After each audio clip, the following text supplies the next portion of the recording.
Yeah, that's all known. पुरुषं महान्तं आदित्यवर्णं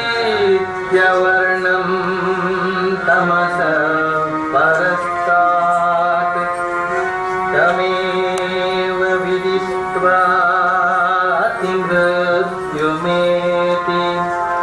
नान्यः पन्था विद्यते यनाय उत्तिष्ठता जाग्रत प्राप्य वरान् निबोधत।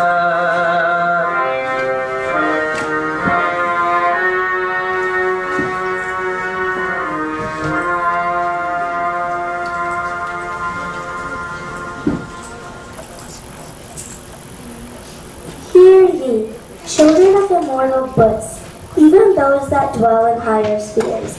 I have known the great being, who is like the effulgent sun and beyond all darkness. Knowing him alone can one reach beyond death.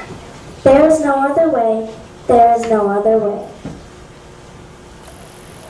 That was the voice of the Upanishads, of the ancient rishis, the words that India heard 5,000 years ago. The world heard once again the thunderous celebration of the same words in the Chicago Parliament of Religions in 1893. Children of immortal bliss, what a sweet, what a hopeful name. Allow me to call you, brethren, by that sweet name, heirs of immortal bliss. The Hindu refuses to call you sinners. You are children of God, holy and perfect beings. Ye divinities on earth sinners, it is a sin to call a man so. It is a standing libel on human nature. Come up, O lions, shake off the delusion that you are sheep. Your souls immortal, spirits free, blessed and eternal. You are not matters, you are not bodies. Matter is your servant, not you the servant of matter. Who is that wonderful speaker? He is Swami Vivekananda, the Hindu monk of India. He is an orator by divine right. His strong, intelligent face, dressed in yellow and orange, was no less interesting than these words he spoke in rich, rhythmical voice. Who sent this monk to the parliament? His name was not on the list. All the other invited Indian delegates went in a special chartered ship and were received at the port of New York by the mayor. What were this monk's credentials? Vivekananda went alone, uninvited, floating on the mercy of the Lord. He went almost penniless and was faced with unbearable hunger, cold, and insults. Professor John Henry Wright of Harvard said to Swami Vivekananda when Swamiji asked him to write a recommendation, "To ask you for credentials to speak at the parliament is like asking the sun to state its right to shine." Professor Wright wrote to the chairman of the committee for the selection of delegates, "Here is a man more learned than all of our learned professors put together." What impact did he make in the West? Listen. Sisters and brothers of America,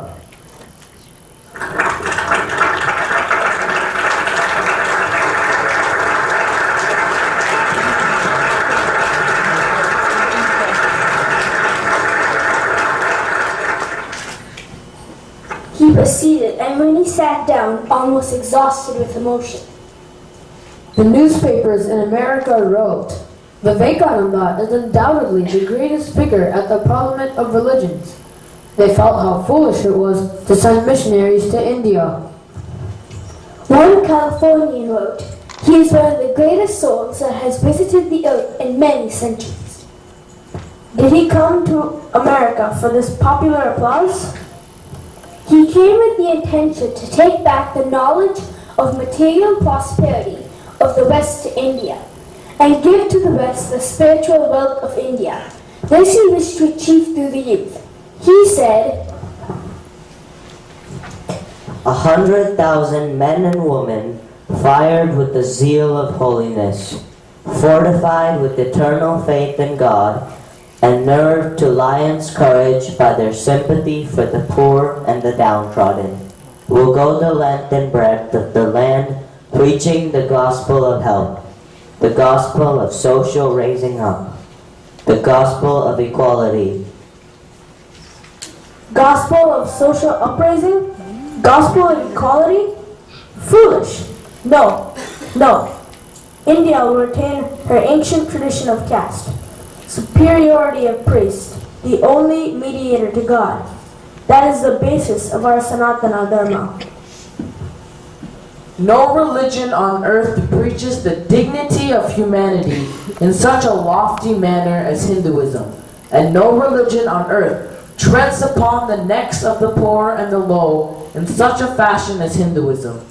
It is not religion that is at fault, but it is the Pharisees and Sadducees in Hinduism, hypocrites who invent all sorts of engines of tyranny. But did India accept this man so easily? I have been ridiculed, distrusted, and have suffered for my sympathy for the very people they scoff and scorn. Listen to what Vivekananda told his society before leaving India. I shall not return to this society until I burst upon it like a bombshell and convince it to follow me. He spoke like an iconoclast, a rebel, a destroyer of traditional values. No, I come not to destroy, but to fulfill. I come not to break, but to build the new on the old foundations. How unfortunate! The priests of India rejected him because he went to the white man's land. No man, no nation can hate others and live. India's doom was sealed the very day they invented the word militia, untouchable. Vivekananda says he's a sannyasin and therefore has no caste. The son of a non-Brahmin parading as a sannyasin? My goodness, what can be more ludicrous? I do not care what they say. I love myself, a poor beggar. I love the poor, the ignorant, the downtrodden. I feel for them. The Lord will show me the way. I do not care a fig for human approbation or criticism. I think of them as ignorant, noisy children who have not penetrated into the inner nature of compassion, into the spirit which is all love. Look, he emerges as the Messiah of the poor and the downtrodden of India. Do you remember his historic meditation at Kanyakumari? What was that meditation? Vivekananda meditated not on God, but on the deprived, downtrodden, and mute millions of India. They were his gods. Listen to what his disciple, Sister Nivedita, wrote on him. He was a born lover of mankind, and the queen of his adoration was his motherland. Not a sob was heard within her shores that did not find him in a responsive echo. Remember that the nation lives in the huts, but alas, nobody paid heed to them. Can you raise them up? Can you give them back their lost individuality without making them lose their innate spiritual nature?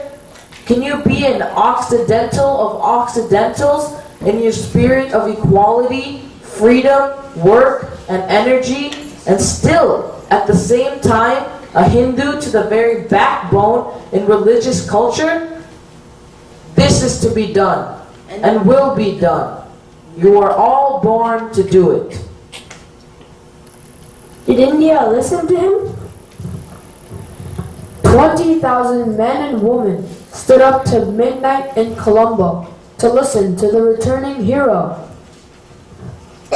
He came like an avalanche and rode down the continent with his tempestuous fury. and millions of Indians heard his great music, heralding the resurrection of a dead land. The longest night seems to be passing. The sorest trouble seems to be coming to an end at last. Behold, the sleeping giant is awakening. Like a breeze from the Himalayas, it is bringing life into the almost dead bone and muscles. The lethargy is passing. Only the blind cannot see that she is awakening, this motherland of ours, from a deep, long sleep. No one can resist her anymore. Never is she going to sleep anymore. No outward power is going to hold her back anymore, for the infinite giant is rising to her feet. Strange. He speaks like a prophet and breathes new life into the dead bones of the nation. He stands like Christ over the dead Lazarus and calls Lazarus, go forth. And there was a stir of resurrection, of new life, from Kashmir to Kanyakumari. In Kolkata, he upheld the glorious vision of India's spiritual message to the world. In Lahore, he gave the clarion call from the Upanishads for India's awakening. Arise, awake, and stop not until the goal is reached. But who cares for national regeneration through religion and culture in this age of science? Who cares? Modern science and its sledgehammer blows are pulverizing the porcelain foundations of all dualistic religions everywhere. Therefore, preach Advaita to everyone, so that religion may withstand the shock of modern science. Materialism prevails everywhere. India will send Advaita of the Upanishads to face modern science. He gave us the positive, strengthening Advaita philosophy, message of man's divinity. Each soul is potentially divine.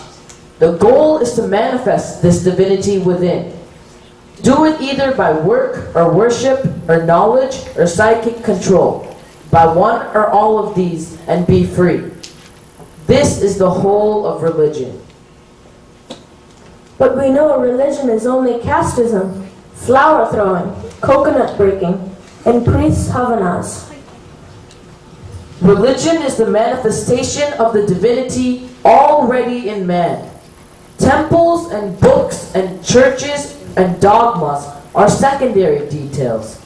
Religion is the manifestation of the natural strength that is in man. Caste has nothing to do with religion. It is only a crystallized social order. I worship that God, who by the ignorant is called man. Is this what Upanishadic Hinduism taught? Hinduism teaches man's innate divinity and infinite strength. Strength is what the Upanishads speak to me from every page. This is the one great thing to remember, one great lesson to teach. Strength. It says, strength, O man, be not weak. Are there no human weaknesses? There are, say the Upanishads, but will more weakness cure weakness? Will sin cure sin? Strength, O man, strength, say the Upanishads. Stand up and be strong. He had infinite faith in youth, and he shed his blood to organize the youth in his great organization, Ramakrishna Mission, and now the Sharada Mutt and Mission. But appreciation or no appreciation, I am born to organize these young men and women. Nay, hundreds more in every city are ready to join me, and I want to send them rolling like irresistible waves over India, bringing comfort, morality, strength, and education to the doors of the smallest and the most downtrodden. And this I will do or die. But how will India's downtrodden rise? Let new India arise out of the peasant's cottage. grasping the plow, out of the fisherman, the cobbler, and the sweeper. Let her spring from the grocer's shop, from beside the oven of the fritter seller. Let her emanate from the factory and from markets. Let her emerge from groves and forests, from hills and mountains. Strange, these dreams are coming true through the youth of India. No, never. Many of them still foster only contempt for the nation after getting their degrees. I consider every man a traitor who, having been educated at the expense of the millions, pays not the least heed to them. But I have faith in the youth of my country. One day they will come and veer around me. This I see clear as daylight. Many like Nehru, Gandhi, Aurobindo, Subhash Bose turned into followers of Vivekananda. Millions of brilliant Indian youth accept Vivekananda as the savior of the nation, and they worked for the poor. Hundreds died on the gallows of the nation's freedom. Hundreds sacrificed their lives for lifting up the downtrodden. Do you know what Netaji Subhash said? If Vivekananda was alive today, I would sit at his feet. But only nationalism will not do. Today, the conflict among religions has brought the prospect of a nuclear war. What is Vivekananda's message? I shall go to the mosque of the Mohammedan. I shall enter the Christian's church and kneel before his crucifix. I shall enter the Buddhist temple, where I shall take refuge in Buddha and in his law. I shall go into the forest and sit down in meditation with the Hindu, who is trying to see the light which enlightens the heart of everyone. How many religious leaders of the world dare to say today? Vivekananda not only spoke but went to churches, mosques, and Buddhist temples. But is not Christ the only begotten Son of God, as Christians say? Is not Muhammad the last prophet, as Muslims say? Listen to what Vivekananda says. Is God's book finished, or is it still a continuous revelation going on? It is a marvelous book, these revelations. The Bible, the Quran, and all other sacred books are but so many pages, and an infinite number of pages remain yet to be unfolded. I would leave it open for all of them. We stand in the present, but open ourselves to the future. Salutations to all the prophets of the past, to all the great ones of the present, and to all who are to come in the future. And this message of respect and harmony was proclaimed by Vivekananda on his first appearance in Chicago on September 11, 1893. Upon the banner of every religion will soon be written, in spite of resistance, help and not fight, harmony and peace and not dissension.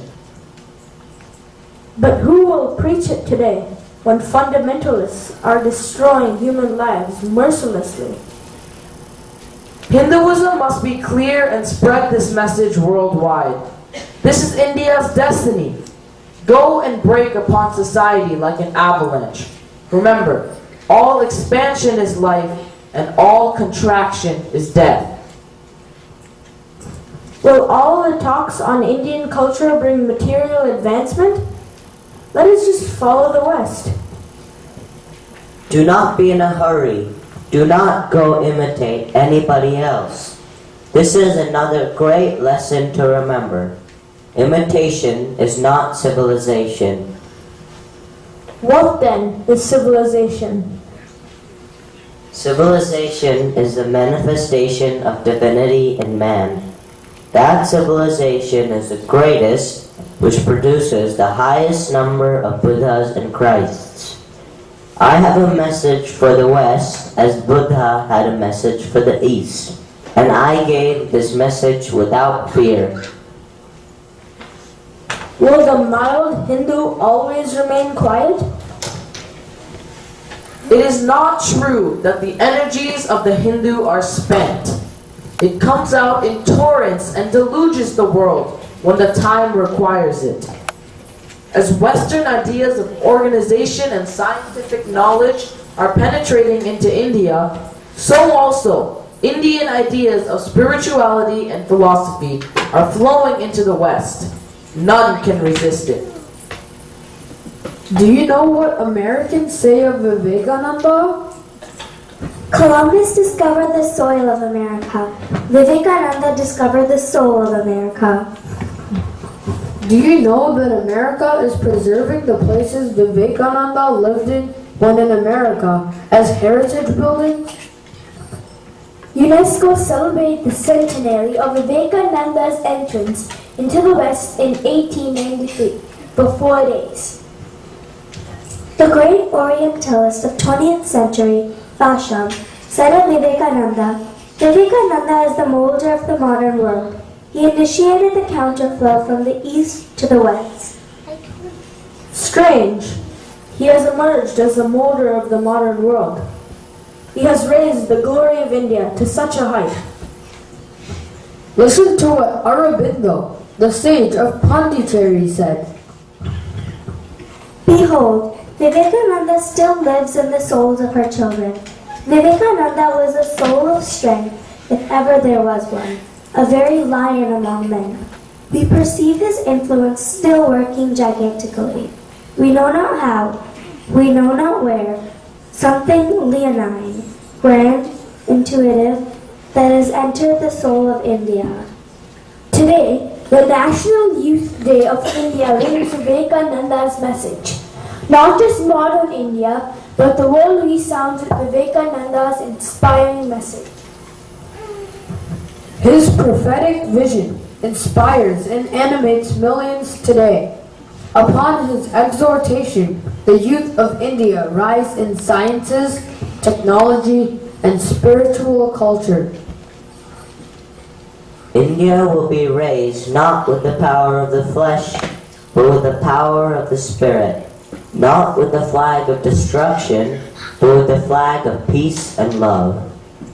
The national ideals of India are renunciation and service. Intensify her in those two channels, and the rest will take care of itself. One thing I see clear as daylight, before that the ancient mother has awakened once more, sitting on her throne, rejuvenated, more glorious than ever. Proclaim her to the world with the voice of peace and benediction. That time has come. India strides to the world like a gentle colossus. The world respects Vivekananda as the prophet of our times. Hail to thee, great teacher, the prophet and pathfinder who came to us from higher spheres to lead us from bondage to freedom, from darkness to light, from death to immortality.